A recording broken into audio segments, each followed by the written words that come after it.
Seja muito bem-vindo, prezado amigo, na apresentação desse 13º estudo dessa sequência de 22 lições a respeito do fim dos tempos. Hoje estamos querendo abordar um tema específico, quer dizer, as bodas do Cordeiro. E nesse tema nós iremos então ver alguns fatos relacionados ao casamento. Mas antes disso, vamos lembrar que falamos já sobre um acordo de não agressão por 7 anos, com muitos. Falamos que haverá o arrebatamento da igreja antes da grande tribulação. Falamos também a respeito do tribunal de Cristo, que é o julgamento da igreja para determinar os seus galardões. E chegamos então, finalmente, às bodas do Cordeiro, ou seja, a festa de casamento entre Cristo e a sua igreja. A Bíblia compara diversas vezes o relacionamento do povo de Deus com o seu povo, com base no casamento entre duas pessoas. Assim também, na questão de Cristo e a igreja, nós somos comparados a uma situação de casamento, de noivo, de casamento entre marido e mulher. No casamento judaico havia a seguinte sequência. Em primeiro lugar, o noivo ia pedir a noiva em casamento, ou diretamente para ela, ou então para os pais da noiva. Ela concordando, ele ia entregar dotes para ela e depois voltava para a casa do seu pai. Mas ele prometia voltar e levá-la quando tudo estivesse pronto. De uma forma semelhante, Cristo veio para dar a sua vida pela igreja e ele voltou para a casa do pai para preparar moradas onde pudéssemos estar sempre com ele então. Na casa de meu pai, disse Jesus, há muitas moradas, se não fosse assim, eu vou teria dito, vou preparar-vos lugar.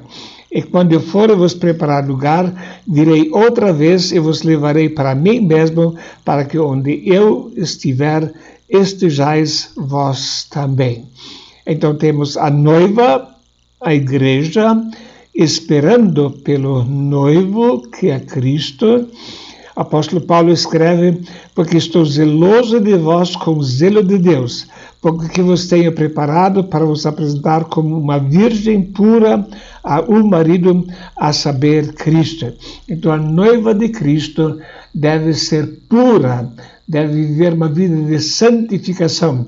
Como lemos em 1 João capítulo 3, todo aquele que nele tem essa esperança purifica-se a si mesmo, assim como ele é puro.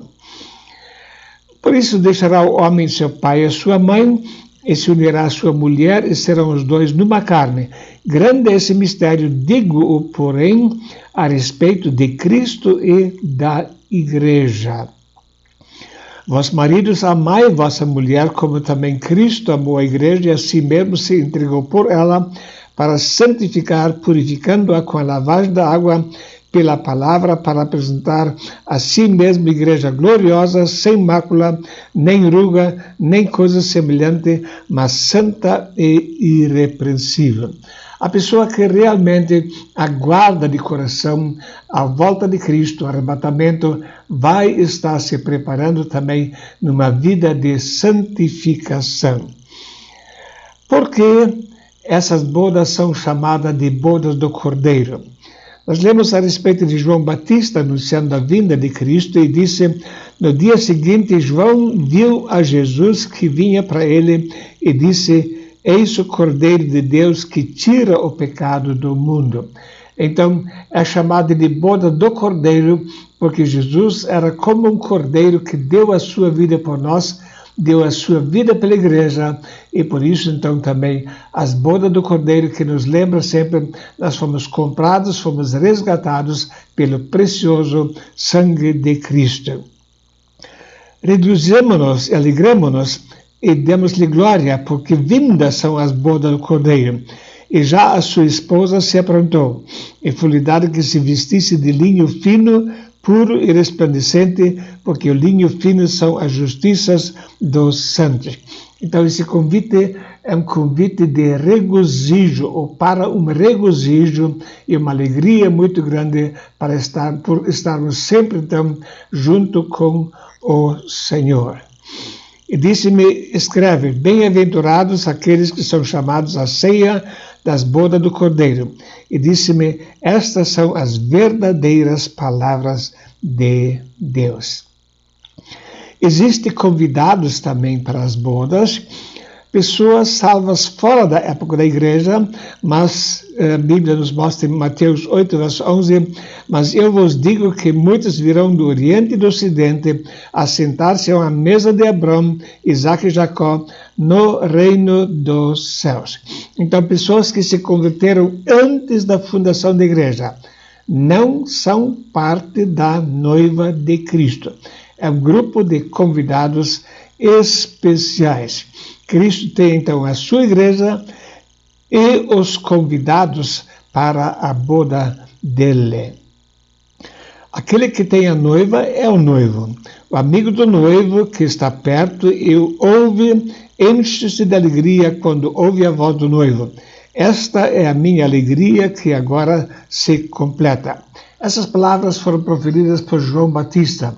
João Batista mesmo morreu antes da morte de Cristo, antes da fundação da igreja. Então ele era amigo do noivo, mas não faz parte da igreja. Mas se alegrou muito em ver Cristo vindo para dar a sua vida pela salvação dos pecadores. A realização das bodas. Deus vai ficar contente, os anjos também, e Cristo especialmente, ao ver o fruto do seu trabalho, da sua morte na cruz do Calvário. Ele verá o fruto do trabalho de sua alma e ficará satisfeito. Com o seu conhecimento, o meu servo, o justo, justificará muitos, porque as iniquidades deles levará sobre si. Quando Cristo vir a sua igreja purificada com seu precioso sangue, lá na presença dele, ele vai ficar satisfeito, vai perceber, valeu a pena fazer esse sacrifício para conquistar para si uma noiva pura, purificada pelo precioso sangue de Jesus.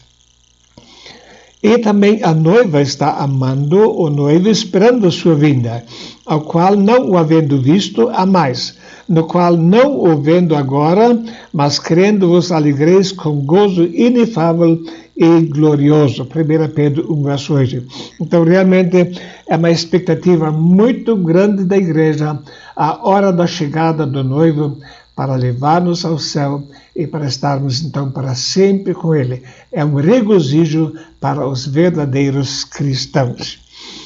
O que vencer será vestido de vestes brancas e de maneira nenhuma arriscarei o seu nome do livro da vida. E confessarei o seu nome diante de meu Pai e diante dos seus anjos.